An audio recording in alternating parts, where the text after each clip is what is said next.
Hello बच्चों, कैसे हैं आप सब। मैं भावना, आपकी हिंदी टीचर।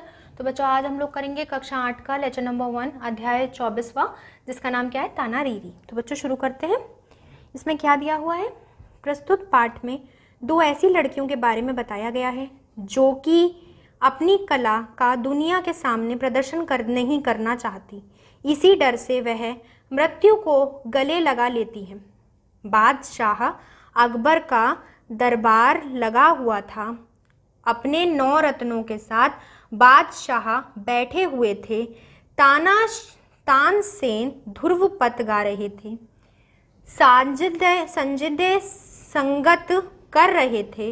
लोग संगीत का रसपान कर रहे थे। बच्चों, ताना रीरी है मतलब एक सुर की गाथा है। रसपान कर रहे हैं दरबार की, अकबर की उसमें सभा में। जैसे ही गाना समाप्त हुआ, सब दरबारी वाह वाह कर उठे। बादशाह ने, जैसे गाना समाप्त हुआ बच्चों, क्या हुआ कि सब दरबारी क्या करने लगे, वाह वाह करने लगे। बादशाह ने अपने गले से रत्न जड़िया बहुमूल्य हार उतारकर तानसेन के गले में डाल दिया। वे दरबारियों को संबोधित करके कहने लगे, इस समय तानसेन से बढ़कर गाने वाला दूसरा कोई गवैया इस संसार में नहीं है। आज हम इसे संगीत सम्राट की पदवी इनायत करते हैं। यह सुनकर तानसेन से ईर्ष्या करने वाले गवैये मन ही मन जल भुन कर राख हो गए। एक मुंह लगे गवैये ने बादशाह के निकट जाकर अर्ज किया, हुजूर आप बिल्कुल बजा फरमाइए। क्या कहिए, आप बजाते रहिए, बजा फरमाते रहें। आप बिल्कुल बजा फरमाते हैं, लेकिन हम गाने वाले तो उन्हें संगीत सम्राट तभी मानेंगे जब वे दीपक राग गाकर दिए जला देंगे। आप उनसे दीपक राग गाने को फरमाइश कीजिए। यानी क्या हुआ बच्चों, हम तो उन्हें बादशाह तब मानेंगे जब वो क्या करेंगे, जब वो दीपक राग गा देंगे। तो बच्चों क्या हुआ कि उन्होंने बोला कि आप बहुत अच्छा बजाते हैं, लेकिन हम आपको तभी मानेंगे जब आप क्या बजा दें, जब आप दीपक राग बजा के दीपक जला दें, तब हम आपको मानेंगे। बादशाह ने तानसेन को पास बुलाया और दीपक राग गाने का आदेश दिया। तानसेन खामोश ही रहे। वह बादशाह के दोबारा फरमाने की तो खाता हूँ, हुजूर का नमक खाता हूँ, इनकार तो कर नहीं सकता। हाँ, अर्ज कर सकता हूँ कि कोई दूसरा राग सुन लीजिए। कहिए दरबारी गाऊं, कहें तो मालकोश गाऊं। बराहर बसंत एक से एक अच्छे राग हैं। लेकिन बादशाह अपनी जिद पर अड़ गए। कहने लगे, नहीं, हम तो आज दीपक राग ही सुनेंगे। तानसेन ने फिर अर्ज किया, आलम पनाह, दीपक राग आम फरम राग नहीं है। यह अग्नि प्रकसित का आबूज वर्जत राग है। यानी कि क्या होता है, इससे अग्नि आती है। यह सही है कि इस राग को गाने से दीपक जल उठते हैं, लेकिन यह राग तभी गाया जाता है जब कोई जोड़ का गायक मेल मल्हार गाए, अन्यथा इस राग को गाने में जान का जोखिम है, यानी जान भी जा सकती है। बादशाह ने कहा, तानसेन, हम यह कमाल आज जरूर देखेंगे कि दीपक राग से दिए जलते हैं या नहीं। हमेशा हमारा दरबारी गायक बक्सू जोड़ का मेल मल्हार गाएगा। तानसेन ने बहुत आनाकानी की, पर राजा जोगी जलह इतनी उल्टी रीत, यानी कि जैसा राजा उससे उल्टी रीत। बादशाह अपनी जिद पर अड़ गए। लाचार होकर तानसेन को दीपक राग गाना पड़ा। दरबार महल में खिड़कियों और दरवाजों पर पर्दे लटका कर अंधेरा कर दिया गया। दीपक तेल से भरकर चारों ओर रखवा दिया गए। संजीदों ने साज मिलाए, तानसेन तानपुरे पर दीपक राग गाने बैठे। वह पहले उन्होंने राग का आलाप किया, फिर स्थाई और अंतरा गाया। दिया जलाओ जगमग जगमग, दिया जलाओ जगमग जगमग, जगमगाओ। जैसे जैसे राग का स्वरूप स्पष्ट होता गया, वैसे वैसे आसपास के वातावरण में परिवर्तन होने लगा। बादशाह और दरबारियों को पसीना आने लगा। सुराहियों में राख पानी खोलने लगा। एक एक करके सारे दीपक जगमगाने लगे। ऐसा लगता था जैसे दीप मलिकाओं के दिए जल रहे हों। यह चमत्कार देखकर बादशाह और दरबारियां आश्चर्यचकित रह गए। सबने क्या हुआ बच्चों? आश्चर्यचकित हो गई ये देख। सबने संगीत सम्राट तानसेन की साधना की मुक्तकंठ से परीक्षा करी, यानी कि मुक्त हो गए, बिल्कुल मुक्त कंठ से, गले से। लेकिन यह क्या? जैसे ही गाना समाप्त हुआ, तानसेन पानी पानी करते हुए बेहोश होकर गिर पड़े। उनका तन बदन झुलस गया, शरीर में फफोले हो गए। दरबारी गायक बक्सू ने मेघ मल्हार राग गाया, पर यह राग उसे सिद्ध नहीं था, इसीलिए उसका कोई असर तानसेन पर नहीं हुआ। तानसेन की यह हालत देखकर बादशाह अकबर भी घबरा गए। उन्होंने अपने शाही हकीमों को बुलाया, पर किसी की हिम्मत कामयाब नहीं हुई। उनकी हालत बद से बदतर होती चली गई। अंत में उन्हीं के एक गुरु भाई ने बादशाह अकबर को सलाह दी कि राग का कुप्रभाव दवा से नहीं ठीक होता है। उन्होंने यह भी कहा कि गुजरात में एक ऐसे गायक हैं जिन्हें मेघ मल्हार राग सिद्ध है। वे गाकर दीप राग के कुप्रभाव को ठीक कर सकते हैं। इसीलिए यह बेहतर होगा कि तानसेन को उपचार के लिए गुजरात ले जाया जाए। बादशाह ने तानसेन के जाने का फौरन बंदोबस्त कर दिया, यानी कि निकलने की तैयारी हो गई। बंदोबस्त मतलब तैयारी हो गई। बीमार तानसेन जैसे तैसे गुजरात पहुंचे। वहां पहुंचकर उन्हें पता चला कि संगीताचार्य पर्वत मेहता गुजरात के बड़ंग नगर से में निवास करते हैं। वे बड़े नामी मृदंग वादक हैं। तो बच्चों, अभी तक हमने ताना रीरी पढ़ा था। ताना रीरी में हम लोगों ने क्या पढ़ा कि तानसेन को बोला गया कि वो दीपक राग गाएं, और उन्होंने दीपक राग गाया, और दीपक राग गाने के बाद क्या हुआ कि वो बेहोश हो गए। उनकी वाहवाही हो रही थी और वो उधर बेहोश पड़े हुए थे। तो इसमें क्या हुआ सकते हैं, इसीलिए वह बेहतर होगा कि तानसेन को उपचार के लिए गुजरात ले जाया जाए। बादशाह ने तानसेन के जाने की फौरन बंदोबस्त कर दिया। यानी तानसेन का क्या हुआ, बंदोबस्त कर दिया, तैयारी हो चुकी थी कि अब उन्हें ले जाया जाएगा कहाँ, गुजरात। किस लिए बच्चों? उपचार के लिए। बीमार तानसेन जैसे तैसे गुजरात पहुंचे। यहाँ पहुंचकर उन्हें पता चला कि संगीताचार्य पर्वत मेहता गुजरात के बड़नगर में निवास करते हैं। वे बड़े नामी मृदंग वादक हैं। उनके दो पुत्रियां बच्चों क्या हैं कि वो बहुत ज़्यादा मृदंग वादक हैं, कि वो बहुत अच्छा बनाते हैं। उनके 2 पुत्रियां हैं। बड़ी का नाम है ताना और छोटी का नाम है रीरी। तो बच्चों इसलिए इसका नाम क्या है, ताना रीरी। तो बच्चों क्या है कि बड़ी का नाम, उनकी 2 पुत्रियां हैं, बड़ी का नाम है ताना और छोटी का नाम है रीरी।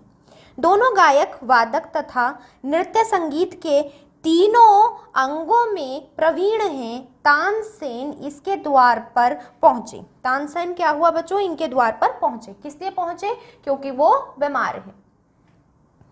जैसे ही संगीताचार्य जो संगीत सिखाते हैं, संगीताचार्य पर्वत मेहता और उनकी उनकी उनकी कन्याओं ने तानसेन को देखा, तो यानी क्या हुआ बच्चों, उनकी उनकी जो कन्याएं थी उन्होंने देखा और उन दोनों ने देखा, तो क्या हुआ, तो वे जान गई कि हो ना हो यह कोई दीपक राग से पीड़ित गायक है। यानी क्या हुआ है, इन्होंने कोई दीपक राग गाया होगा, ये उससे पीड़ित हो चुके हैं।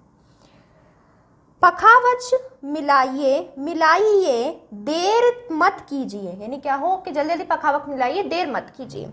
और फिर क्या हुआ, नहीं तो इस बेचारे के प्राण प्राण पखेरु उड़ जाएंगे, यानी क्या होंगे, अगर आपने देरी कर दी तो इनके प्राण संकट में हैं, ये मृत भी हो सकते हैं। इस अंगतुक की दुर्दशा हमसे नहीं देखी जाती, यानी ये जो दुर्दशा हुई है हमसे देखी नहीं जा रही है। हम मेघ मल्हार से इनके तन से तपन बुझाएंगे, यानी क्या होंगे, जो इनके तन में जो तपन आ गई है वो हम मल्हार गाएंगे तो उससे बुझ जाएगी। पर्वत मेहता की थाप जैसे ही मृदंग पर पड़ी संजिदों ने जैसे ही मेघ मल्हार के स्वर भरे, यानी स्वर मतलब उन्होंने गाना शुरू करा। फिर क्या हुआ, दोनों बहनें पग में नुपुर बांध कर थिरकती हुई गाने लगी। क्या हुआ बच्चों, दोनों ने अपने पग बांधे, नाचने लगी और वो गाने लगी। फिर क्या हुआ, उमड़ घुमड़ कर गरज बरसे रे कारे बदरवा। बच्चों क्या हुआ कि जल्दी जल्दी क्या हो, बादल बरसो गरज बरज के। तो क्या बोला है बच्चों, गरज उमड़ घुमड़ के, यानी आइए उमड़ घुमड़ के, और क्या हो, गरज बरसो रे कारे बदरवा। जैसे तैसे मेघ मल्हार के स्वर उठे, आकाश में बादल उमड़ने घुमड़ने लगे। ज्यों वे आलाप लेती थी, बिजलियां कड़कती और चमकती थी। कुछ देर बाद राग अपनी पूर्णता पर पहुंचा और घनघोर वर्षा शुरू हो गई। बरसते पानी में नहाकर तानसेन का तन निर्मल और मन प्रफुल्लित हो गया, यानी क्या हुआ, उनका मन निर्मल और वो सब कुछ ठीक ठाक हो गया। वह भी उनके साथ स्वर में मिलाकर गाने लगा, बरसो रे कारे बरधरवा। यानी क्या हुआ बच्चों, जब तानसेन ठीक हो गया, उनका तन ठीक हो गया, तो वह उठे और उन्होंने भी वो मल्हार राग गाना शुरू कर दिया। तो अब आपको पता लग गया होगा ताना रीरी इस पाठ का नाम क्यों रखा गया बच्चों। पूर्णतः स्वस्थ हो जाने पर तानसेन पर्वत मेहतमा और तारा रीरी का आभार मानकर दिल्ली लौट गए, यानी क्या हुआ बच्चों, दिल्ली चले गए। अकबर बादशाह ने तानसेन को देखा तो देखते ही रह गए। कहने लगे, तानसेन तुम तो पहले से भी अधिक तंदुरुस्त हो गए हो, यह चमत्कार कैसे हुआ। बच्चों क्या हुआ, तानसेन जहाँ बेहोश पड़ा हुआ था वहाँ आज पहले से भी ज़्यादा स्वस्थ लग रहा है। तो उन्होंने कहा कि ये चमत्कार कैसे हुआ। तो क्या हुआ, तानसेन ने कहा, जहाँ पना यह सब संगीत के मेघ मल्हार राग का कमाल है। किसका कमाल है बच्चों, मेघ मल्हार का। जिस राग से उन दीपक राग से जब वहां पर वो क्या हुए, जहां पर उन्हें क्या हुआ कि उनका तन फूले से भर गया, वहीं मल्हार राग से उनका तन मुक्त भी हो गया। गुजरात की तानारीरी नाम की 2 कन्याओं ने गायक ने मुझे नया जीवन दिया। वे मेघ मल्हार गाती हैं तो तपती दोपहरी में भी पूर्वाही चलने लगती है, बादल घुमड़ने लगते हैं, बिजलियां चमकती हैं और घनघोर वर्षा होती है। उसी अलौकिक वर्षा ने नहाकर मैं ठीक हुआ हूँ, यानी क्या हुआ, वो जो मेरी वर्षा हुई उससे मैं ठीक हो गया। बादशाह ने कहा, तानसेन ये कमाल तो हम भी देखना चाहते हैं, यानी कैसे हुआ, बुलाओ उन्हें अपने दरबार में, हम उन्हें मुंह मांगा इनाम देंगे। तानसेन ने कहा, हुजूर वे पेशेवर गायिका नहीं हैं, ब्राह्मण कन्याएं हैं, यानी क्या हुआ, पेशे से काम नहीं करती हैं, ये कहीं आती जाती नहीं है, वे दरबार में तो हरगिज नहीं आएंगी, वे अपने आराध्य भगवान हाटकेश्वर केश्वर के मंदिर में रहती हैं और उनके सामने ही गाती हैं, यानी कहाँ गाएंगी, जहाँ पे वो मंदिर है वहीं पर वो गाती हैं। बादशाह ने कहा, कुआं प्यासे के पास नहीं आ सकता, तो प्यासा कुएं के पास जाएगा, हम उनके यहाँ जाकर यह कमाल देखेंगे, यानी वह नहीं आ सकती तो हम वहाँ जाएंगे।